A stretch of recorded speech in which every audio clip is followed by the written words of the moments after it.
Good morning, this is George Warner with ENH 292 and Burns Adolescent Literature Class, here to you today with another book talk. This is Book Talk 5, the Biography, and our selection today is on Franklin Delano Roosevelt.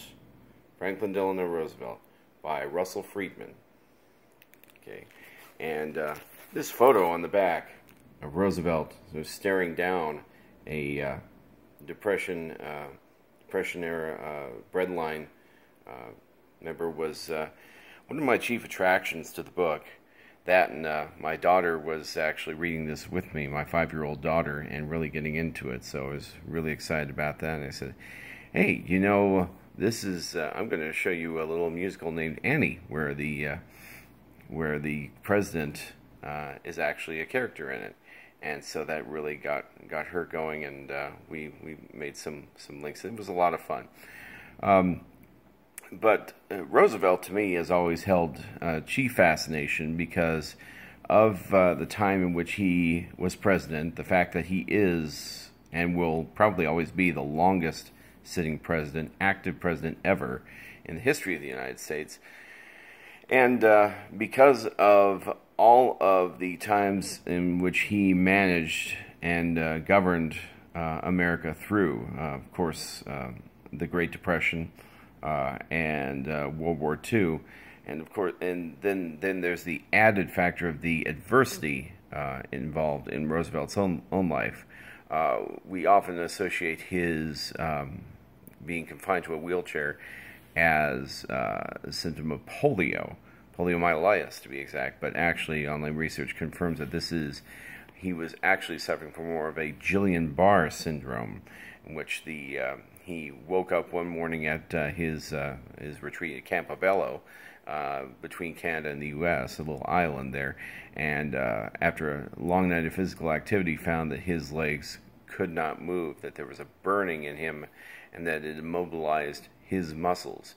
But that with time and with heat and water, especially the springs, the hot springs he was able to bathe in at his retreat in Warm Springs, Georgia, he was able to move certain muscles, Roosevelt was. So this is more of what he experienced was more of a Guillain-Barré syndrome than actual full-blown polio that we've always accepted historically he went through. Now, Roosevelt was a child of privilege, make no mistake about it. He was a fifth cousin of Theodore Roosevelt, President Theodore Roosevelt. His wife, Eleanor, was the niece of Theodore Roosevelt, in point of fact. And Russell Friedman really takes this biography, takes the life of Roosevelt, and gives it balance. And it's one of my criteria for selecting a biography, is the balance, that there isn't sensationalism, there isn't a didactic presentation, but that everything is even-handed, balanced, and objective. And Friedman, as a former writer for the Associated Press, delivers on all three counts in this 1990 biography. I also own another biography by the celebrated biographer Doris Kearns Goodwin called No Ordinary Time, which is about the Roosevelts in the White House. But it is, while Goodwin is a wonderful biographer and very detail-oriented, that is much more packed and requires much more of a commitment, a sit-down reading. You have to have a couple weeks to a good month to get through that. This biography is, even though it's well over 100 pages long, it's in fact almost 200 pages long.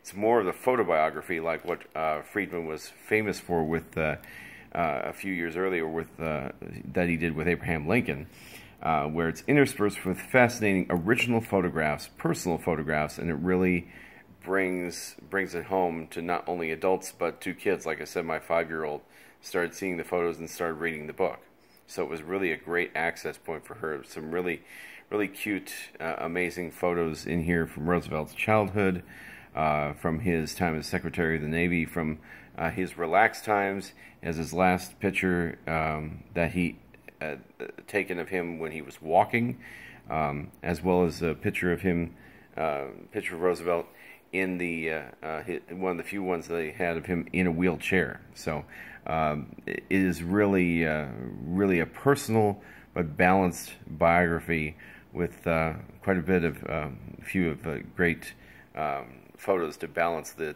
textual presentation. Now, of course, if any of you are familiar with Roosevelt's life, you understand the theme of it. You understand where it came out, and of course, if any of you have ever been to Pearl Harbor, you've seen the newsreel, and you've seen what a span of governance Roosevelt had, and how many events and how many scenarios. But the language and title of this biography of Roosevelt is very accessible, very easy to get into. It's a book that won Best of Children's Literature in 1990, as well as 3 other awards. And it actually spawned a follow-up on Eleanor Roosevelt, a biography of Eleanor Roosevelt, 3 years later. So it was definitely a book that was not only well-read for its time, it's very accessible. I'd like to use this book with adolescent readers as a resource, as something that they can really model their biographies, their own biographies, that I'm having my freshman write right now, high school freshman, a model biography that they can model theirs after, because it is really that even, and it doesn't shy away from the controversial topics too. That's another thing we should note, that Friedman does address Roosevelt's affair with Eleanor Roosevelt's social secretary, Lucy Mercer, as well as his confinement of Japanese Americans to internment camps during the beginning of the Second World War. He also does go so far as to say, if Roosevelt had drafted a refugee war board earlier than 1944, the last year of the war, that some of the 6 million Jews who were killed in the Holocaust may still be alive today. So Roosevelt does not get glossed over here like is too common to see in many other child's biographies. It's an even-handed presentation. There's equal guilt and there's equal guilt and praise for Roosevelt in this account. So check it out. It's one of the great young adult biographies. It's a 2-day read at most, very easy to get through, and really accessible to the young adult reader in that way as well. Lots of great photos.